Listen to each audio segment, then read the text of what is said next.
আল্লাহ পাকের পরিকল্পনা দেখুন, যে নবী মুহাম্মদ সাল্লাল্লাহু আলাইহি ওয়াসাল্লামকে মক্কা থেকে তাড়িয়ে দিচ্ছে মানুষ, আল্লাহ রাব্বুল আলামিন সেই মক্কা নবীর পায়ের সামনে এনে দিলেন। সুবহানাল্লাহ। মাত্র 8 বছরের ব্যবধানে যে বদর যুদ্ধে মুসলিমদেরকে একদম নিঃশেষ করে দেওয়ার প্ল্যান করা হয়েছে, ওই বদরেই আল্লাহ রাব্বুল আলামিন আবু জেহেলের মৃত্যু লিখে রাখলেন। যে ইউসুফকে কুয়ায় ফেলে দিল তার ভাইরা, সেই ইউসুফকে আল্লাহ পাক সেখান থেকে রাজপ্রাসাদ, সেখান থেকে কারাগার, সেখান থেকে আবার নিয়ে আসলেন মিশরের পলিটিক্যাল পাওয়ার। আল্লাহর পরিকল্পনা। যে ইয়াসরিব একসময় ইহুদিদের দাপটের জায়গা ছিল, ওই ইয়াসরিব মুসলিমদের করতলগত করলেন আল্লাহ পাক হিজরত করিয়া। বাদশাহ নাজাশী আবিসিনিয়ায়, আমি তো মালয়েশিয়াকে একটা আবিসিনিয়া মনে করি, এখানে মাশাআল্লাহ এরকম পরিবেশ আছে, শান্তিপূর্ণ ইসলামী পরিবেশ। বাদশাহ নাজাশীর এরকম পরিবেশ ছিল। বাদশাহ নাজাশী কিন্তু মুসলিম ছিল না, সে খ্রিস্টান ছিল। তারপরেও নবীজি বলতেন বাদশাহ নাজাশীর রাজ্যে কেউ জুলুমের শিকার হয় না। সুবহানাল্লাহ। যদিও সে মুসলিম ছিল না, ওখানে ইসলাম নিয়ে গেলেন আল্লাহ পাক, ওখান থেকে পুরো আফ্রিকা ইসলাম ছড়িয়ে পড়লো। সুবহানাল্লাহ। এক খালেদ বিন ওয়ালিদ রাদিয়াল্লাহু আনহু, যার হাতে উহুদ যুদ্ধে বহু মুসলিমের প্রাণ গিয়েছে না, সেই মানুষকে আল্লাহ রাব্বুল আলামিন হেদায়েত দিয়ে 100টা যুদ্ধ করিয়েছেন। সুবহানাল্লাহ। আল্লাহ পাকের পরিকল্পনা আমরা বুঝতে পারবো না, আল্লাহ পাকের পরিকল্পনা আমরা বুঝতে পারবো না। ওয়া মাকারুল্লাহ, তারা কৌশল করে, আল্লাহ পাকও পরিকল্পনা করে। দেখেন এই যে প্যালেস্টাইন নিয়ে এত সমস্যা করছে না, আল্লাহ পাকের কি পরিকল্পনা। সুবহানাল্লাহ। আল্লাহ পাক সমস্ত জিউসদেরকে ওইখানে একত্রিত করেছেন। কেন জানেন?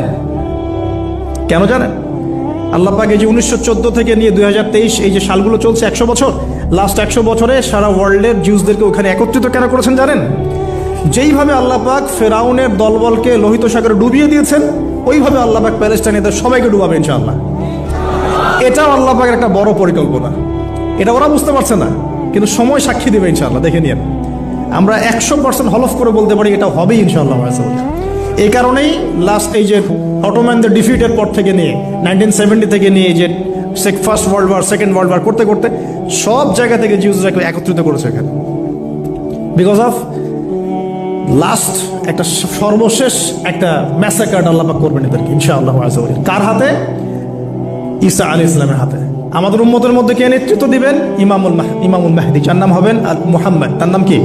মুহাম্মদ। তার বাবার নাম আব্দুল্লাহ, তার মায়ের নাম হবে আমিনা।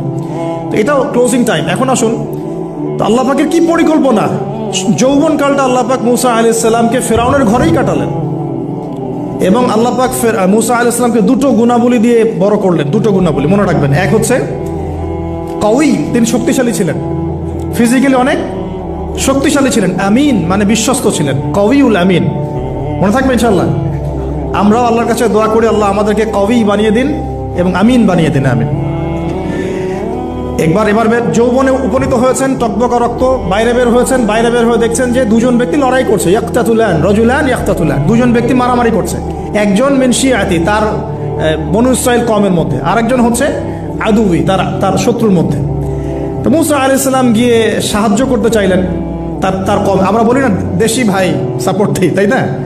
আচ্ছা, তো মুসা আলাইহিস সালাম গিয়ে সাপোর্ট দিতে গিয়ে শুনেন, ফাওয়াকাযাহু মুসা ফাকাদা আলাইহি, মুসা আলাইহিস সালাম মাত্র একটা ঘুষি দিয়েছেন, এক ঘুষিতেই ওই ব্যক্তি ডেড, স্পট ডেড।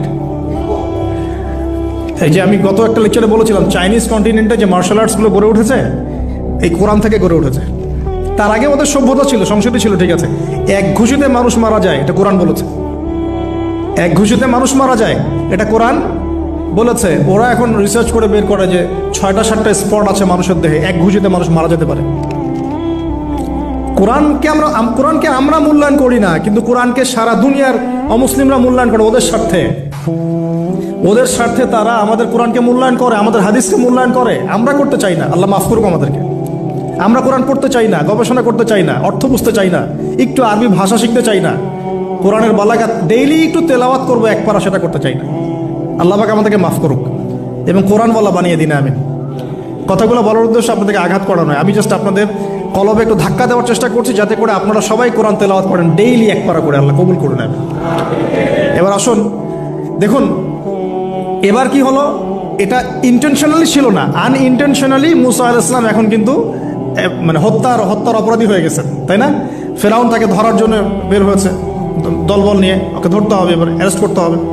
তো একজন এসে পরামর্শ দিল যে তুমি এখান থেকে চলে যাও, তুমি এই মিশর থেকে চলে যাও, বের হয়ে যাও, না হলে ফেরাউনের বাহিনী তোমাকে পেলে ধরে ফেলবে। এবার মুসা আলাইহিস সালাম চলে গেলেন কোথায়? মাদিয়ান। কোথায় বলেন? অনেক দূরে মাদিয়ান। মাদিয়ানে গিয়ে তার না আছে কোনো শেল্টার, না গার্ডিয়ান, না কোনো খাবার, না পানি, কিছুই নাই। ঠিক নবী সাল্লাল্লাহু আলাইহি ওয়াসাল্লামের সাহাবীরা হিজরত করেছেন আবিসিনিয়ায়, নবীজি হিজরত করেছেন একবার তায়েফে, ওখানে মার খেয়ে চলে আসতে হয়েছে না? মনে আছে? তায়েফের 3টা গোত্র ছিল, আব্দু ইয়ালাইল, আব্দু মাসউদ, হাবিব বিন আমর, এই 3 গোত্রের নেতা ছিল। এরা নবী সাল্লাল্লাহু আলাইহি ওয়াসাল্লামকে ছোট ছোট বাচ্চাদেরকে দিয়ে পিটিয়েছিল, নাউযুবিল্লাহ। তারপরে নবীজি বদদোয়া করেন নাই, ওখান থেকে চলে আসছেন মক্কায়। আমি গুছিয়ে বলছি শর্ট করে। তো এভাবে মুসা আলাইহিস সালামকেও হিজরত করতে হয়েছে। দেখেন, আবার নবীজিকে হিজরত করতে হচ্ছে মদিনায়। তার মানে হিজরা বিষয়টা ইসলামের সাথে সম্পৃক্ত। পরিবেশ পরিস্থিতি অনুকূলে না থাকলে, যেখানে ভালো পরিবেশ সেখানে গিয়ে মানুষ থাকতে হবে। আলহামদুলিল্লাহ, এখানে ভালো পরিবেশ আছে, আপনারা ভালো পরিবেশ পেয়েছেন।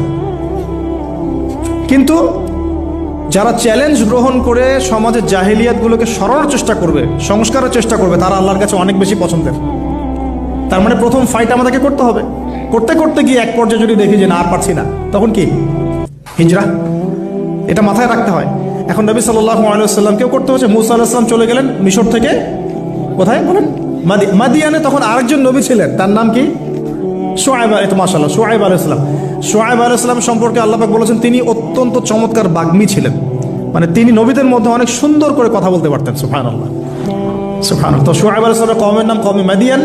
বলে রাখি, এই কওমে মাদিয়ানকে আল্লাহ রাব্বুল আলামিন ধ্বংস করেছেন সর্বপ্রথম ভূমিকম্প দিয়ে। কি দিয়ে?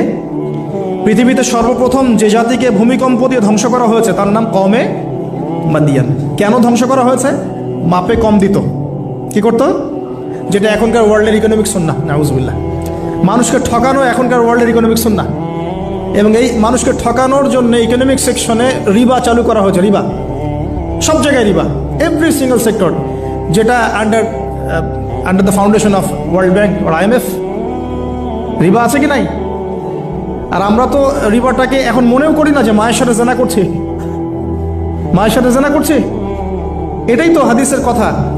রিবার 70 শাখা আছে পাপের, 73 শাখা আছে পাপের, সর্বনিম্ন শাখা মায়ের সাথে জেনা করা, নাউযুবিল্লাহ।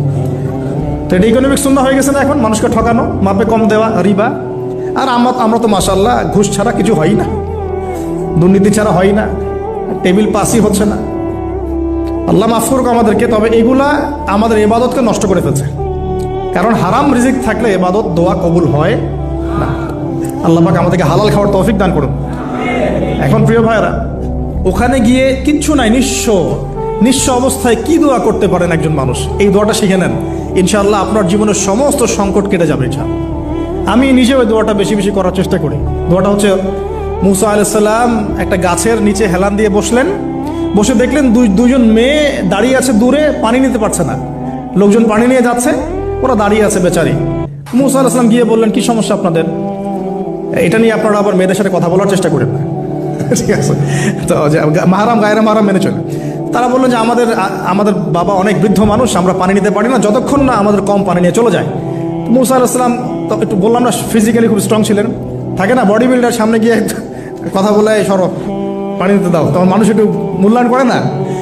তো মুসা আলাইহিস সালাম এভাবে পানি নিয়ে দিলেন এবং বাছুরদেরকে পানি পান করালেন, করিয়ে গাছের নিচে এসে বসে আছেন।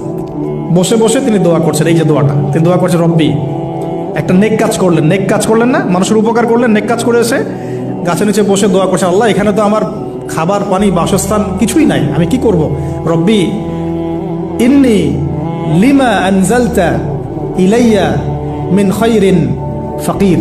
রব্বি ইন্নী লিমা আনজালতা ইলাইয়া মিন খায়রিন ফাকির। আবার বলেন, রব্বি ইন্নী লিমা আনজালতা ইলাইয়া মিন খায়রিন ফাকির। অর্থ হচ্ছে, হে আল্লাহ, তুমি তোমার পক্ষ থেকে আমার উপরে যে নিয়ামতগুলো দিবে, আমি এর জন্য ফকির হয়ে বসে আছি আল্লাহ।